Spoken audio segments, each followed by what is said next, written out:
May mga babala na paulit-ulit nating naririnig mula pagkabata. Huwag kang lalabas ng bahay kapag gabi. Huwag kang tatanggap ng imbitasyon sa baryo kung di mo kilala ang pamilya. Pero ang hindi nila sinasabi ay kung bakit. Ito ang kwento ng dalawang kilalang aswang na parang bahagi na ng kasaysayan ng Visayas at Mindanao. Dalawang pangalan na binubulong pa rin hanggang ngayon kapag ang pinag-uusapan ay aswang. Teniente Guimo at Maria Labo, ang pinakakilabot na aswang ng Pilipinas. Mga kapatid, ito ang part 2 ng ating Aswang Encounter series. Sa unang bahagi itinalakay natin ang iba't ibang uri ng aswang tulad ng manananggal, tiktik, sigbin, ek-ek, at iba pa.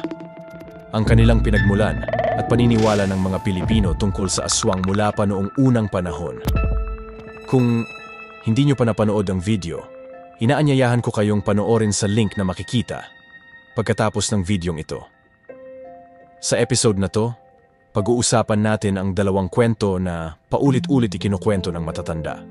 Dalawang pangalan na kahit banggitin mo lang sa probinsya ay agad nagdudulot ng takot. Una sa ating kwento ay si Teniente Guimo. Magsisimula ang ating kwento sa isang maliit na bayan sa Iloilo, ang Dueñas. Sa unang tingin, isang tahimik at tipikal na baryo sa probinsya. Mga palayan na kumikinang kapag tinatamaan ng araw, mga punong niyog na sumasayaw sa hangin, at mga bahay na gawa sa kawayan at nipa. Ngunit sa likod ng katahimikang iyon, kumakalat ang mga bulong tungkol sa isang pamilya. Pamilya ni Teniente Guimo.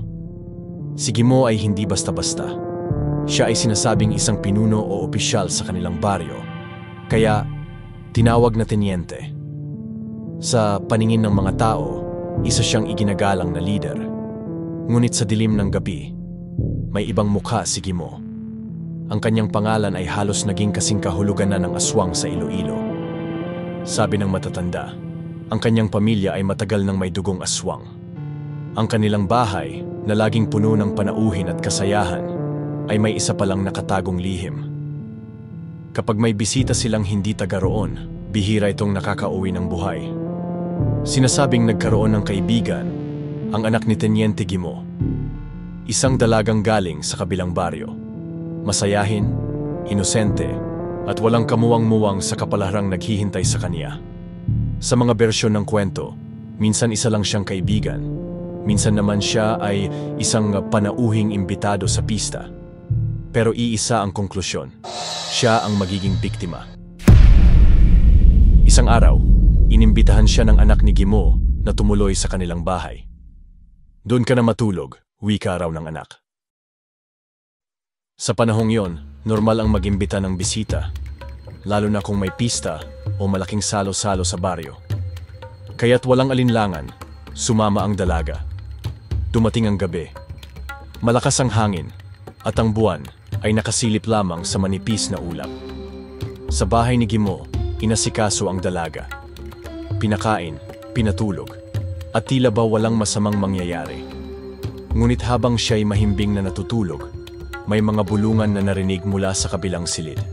Ayon sa alamat, napagkamala ng mga tao sa bahay ni Guimo na ang kanilang papatayin at lulutuin ay ang panauhin. Ngunit nagkamali sila ng silid. Imbes na ang bisita, ang mismong anak ni Teniente Guimo ang kanilang pinatay. Isang nakapangingilabot na tanawin, ang sariling dugo at laman ng kanilang pamilya, isinilbi sa hapag. Nang madiskubre ito, nagnitngit si Guimo. Ngunit imbes na magluksa, mas lumutang ang isang mas madilim na katotohanan. Sanay na sanay ang kanyang pamilya sa ganitong gawain. Sa ibang bersyon ng kwento, hindi agad napatay ang anak kundi muntik na itong maging biktima. Doon pumasok ang tensyon. Narinig ng panauhing dalaga ang plano ng pamilya ni Guimo. Habang nakahiga siya, narinig niya ang mga salitang nagpaikot sa kanyang dugo. Paghanda na, doon natin siya lutuin. Ihanda ang kawali. Gimbal ang dalaga. Unti-unti niyang naunawaan na siya pala ang tinutukoy. Dahan-dahan siyang tumayo.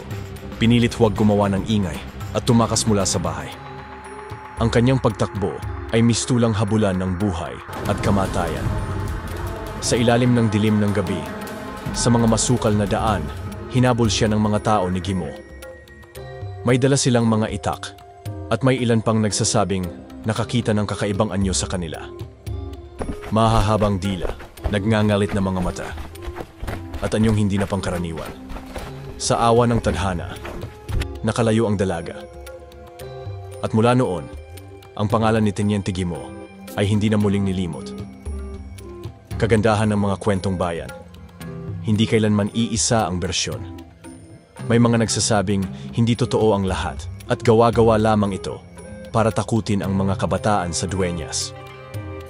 May ilan namang nagsasabing totoo at hanggang ngayon, may mga bahay doon na tinuturo bilang dating tahanan ni Gimo.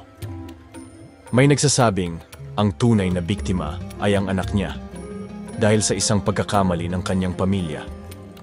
May iba namang nagsasabing ligtas ang anak at ang bisita ang muntik ng lutuin, pero nakatakas bago pa siya maabutan. Anuman ang bersyon, iisa ang mensahe.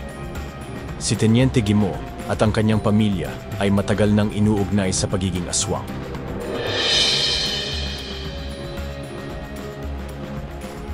Hindi ito basta kwento ng aswang na nakatira sa bundok o sa gubat. Ang kinikilabutan ang mga tao ay dahil isa siyang leader, isang tao ng tiwala at kapangyarihan. Kung siya'y totoo ngang aswang, ibig sabihin, kahit ang pinakamalapit sa atin, ang ating mga pinuno, kapitbahay, o maging kaibigan, ay maaaring may tinatagong lihim.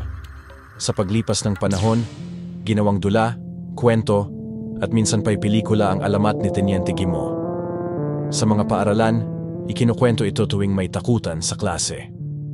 Sa mga baryo, binubulong ito sa gabi para takutin ang mga batang pasaway.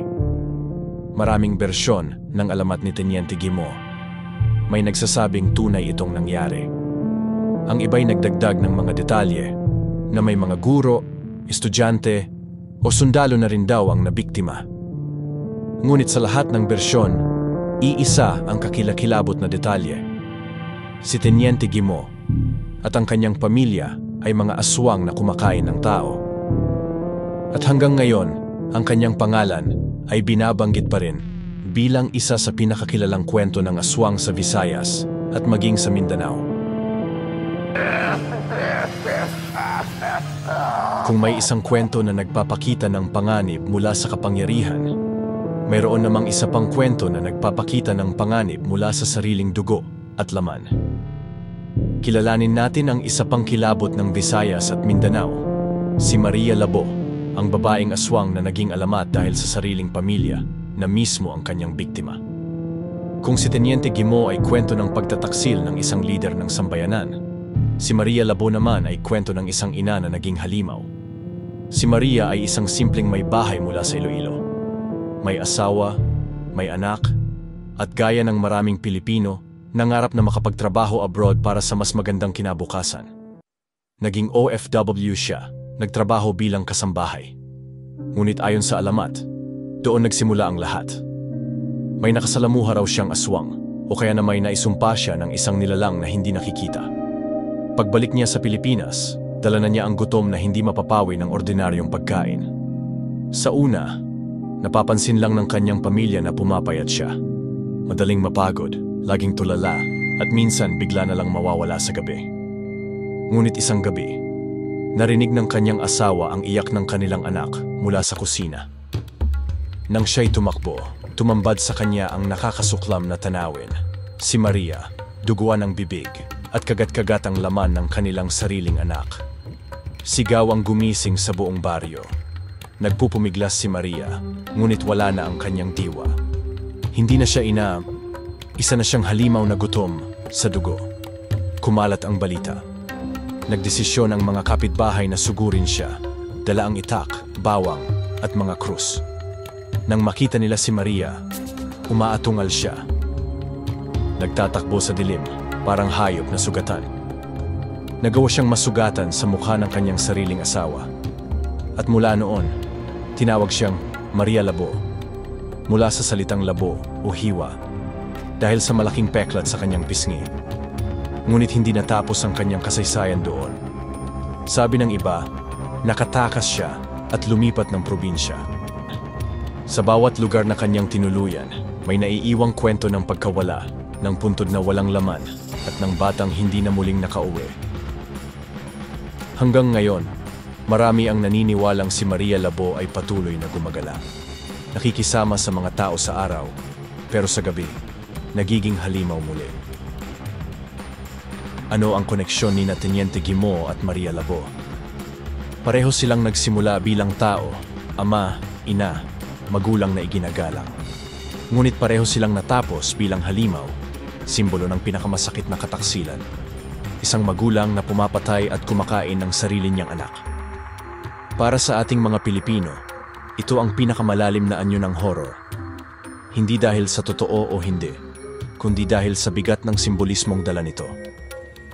Marahil ito ang dahilan kung bakit hanggang ngayon, buhay na buhay pa rin ang kanilang mga kwento. Dahil sa puso ng bawat Pilipino, nakaukit ang takot na baka ang taong inaasahan mong magpoprotekta ay siya palang magpapahamak sa iyo. Sa modernong panahon ngayon, kapag aswang ang pinag-uusapan, naiuugnay pa rin ang pangalan ni Teniente Guimo at Maria Labo. Bagamat matagal ng patay, ay parang hindi pa rin tuluyang nawawala ang kanilang alaala. May mga nagsasabing ang kanilang dugong aswang ay patuloy na naisalin sa iba, kamag-anak o biktima. Ang tanong na ngayon, bakit tila hindi nauubos ang kwento ng mga aswang? Dahil ba ito sa takot? O dahil totoo talaga sila?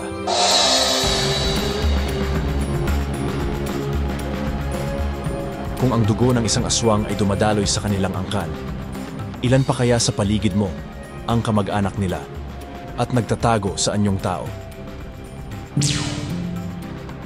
Hanggang dito na lang mga kamabuhay. Like kung nagustuhan mo ang episode natin ngayon. Comment kung may kwento ka tungkol sa aswang sa inyong probinsya. Share ito sa kaibigan mong mahilig sa kwentong kababalaghan at aswang. At huwag kalimutang mag-subscribe para sa mas marami pang kwentong kilabot.